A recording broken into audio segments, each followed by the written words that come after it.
বিক্রম দা রূপোর কিছু আইটেম আছে? রূপোর আইটেম দেখবে? কি লাগবে তোমার রূপোর আইটেম? তো আমাকে দেখাও তো। দেখো কি লাগবে তোমার। প্রচুর লাগবে? স্টক তো।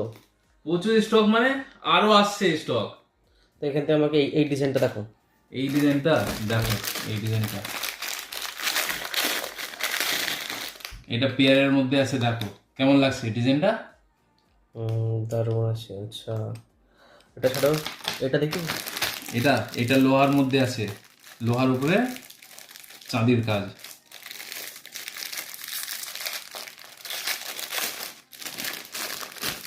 এটা ব্রেসলেটের মতন আছে, সিঙ্গেল পিসে এটা হবে। বাহ সুন্দর, মাঝখানটা মিনে করা, তাই তো? মিনে করা আছে। আচ্ছা এটা দেখি। এটা খোলো। এটা হ্যাঁ এটা খোলো। দেখো এক সে এক মাল এসছে। কি লাগবে শুধু বলো। এই দেখো ওয়েট শুধু 6 গ্রাম 790। বাহ সব এরকমই আছে, 6 গ্রাম 4 গ্রাম 5 গ্রাম এরকম করেই সব ওয়েট আছে। সব এর মধ্যে আছে, তাই তো? হ্যাঁ, এই মালটা নিতে গেলে আমাদের শোরুমে চলে আসতে হবে, আনসারি গোল্ড বাঁকড়াতে। বাহ ঠিক আছে।